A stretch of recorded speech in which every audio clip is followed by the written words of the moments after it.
little bit more in a minute. So we'll just leave those on. We actually don't even need to change them during the course of the evening unless they start to rip. But the only reason look good. They're putting a little bit warm, so this maybe goes kind of so far. So how do you guys keep things warm? we'll drop the cookies in there, so we'll stick around, and we'll handle it. Delicious cooks. White enough. Drop it on.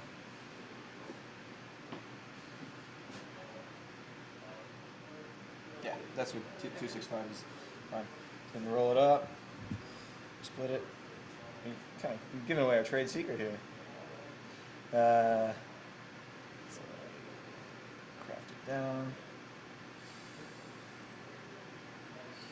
So other like things to note, like if you leave a cookie, say like that, very simple, like just pass over. It looks relatively round.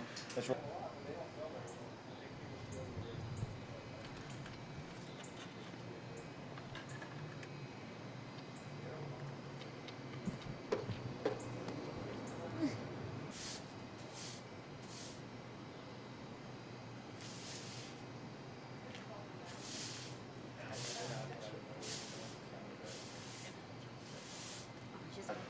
Because the person's just going to hand them the cash.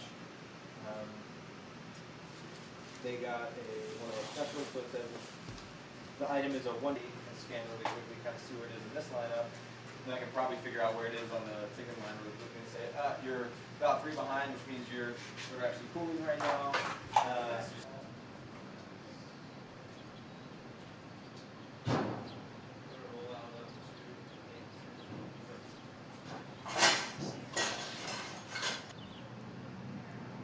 Red Eye Cookie Co., this is Colin. Yeah, you can get cookies here. Whoa.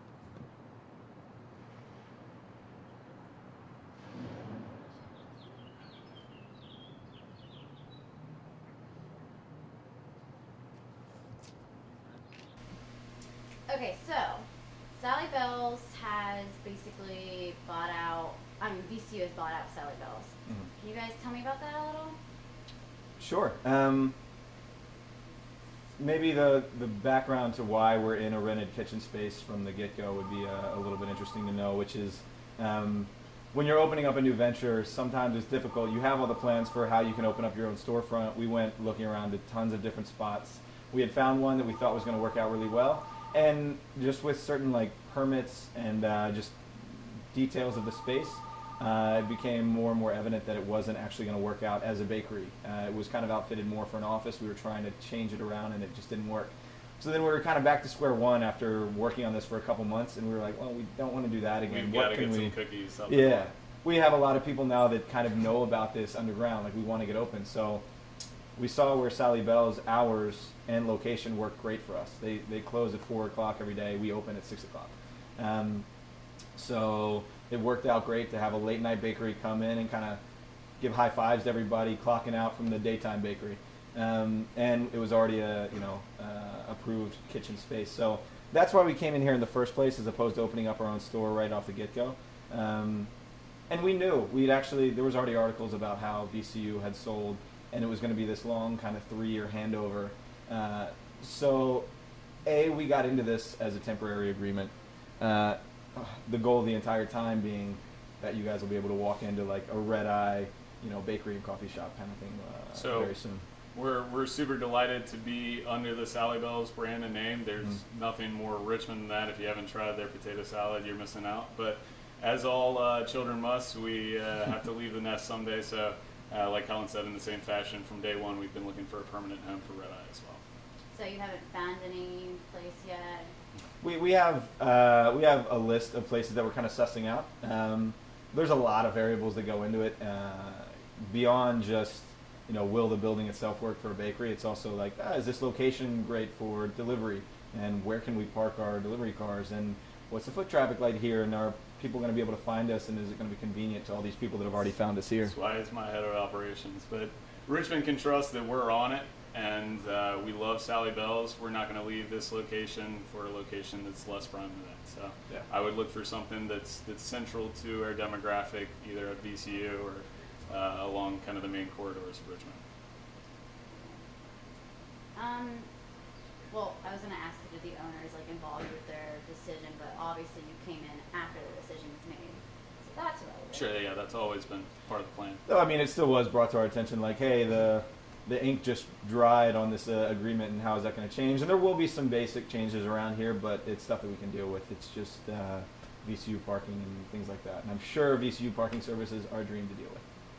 Oh, yeah. What was the initial thought when you heard, oh, Sally Bell's going to be leaving in 3 years? Did you guys have like a conflict between that, or? Again, while we're super excited to be able to be in this space to get cookies out and to be aligned by such a Richmond brand, we have always been looking for our own location from day one, and that's been on a shorter time frame than the sale has ever dictated. So Yeah. that hasn't really affected our plans. And one last question. What are your busiest day/hours? That's an excellent question, Chelsea. Yeah. Well, we'll start opening up the shop in about -5 minutes. No, pretty much every day. I mean, We're still figuring it out. So Richmond is still figuring it out when they want cookies. So from day one, the demand was nuts. And like I said, the first problem was, hey, we've got to get more staff, more dough, scale this operation to get cookies out. Now, not really an issue. We can get cookies out the door and scale that up. We have a staff of in between 15 to 20 now, and we have 2 to 4 in the shop, another 2 to 4 drivers out on any given night.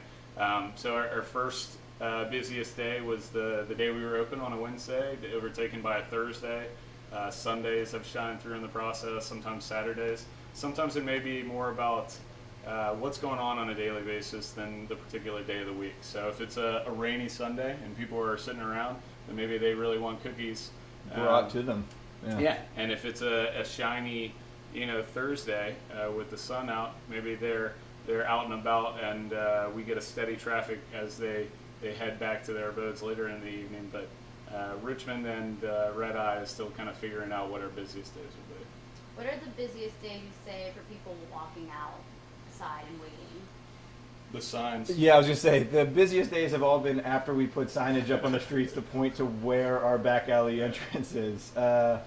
So it was a little difficult for people to find us at first. We would say Sally Bell's and just go around the back of the building, but still, it's still a little strange to think that you're going to the front entrance of a new operation that everybody's heard about, and you have to kind of walk through this alley. So We're a little bit in love with the idea as well. I like it. It's a little speakeasy. It's a little underground, and people are always hanging around too. So while it's walk through an alley to get here, you see a crowd of people hanging out, some eating cookies, some waiting on theirs, everybody's talking. It's usually a fun vibe. So we'll try and carry a little bit of that onto our next space as well. Awesome. Okay, well, that's all I need. Cool. Thanks very much. Yeah, that's awesome.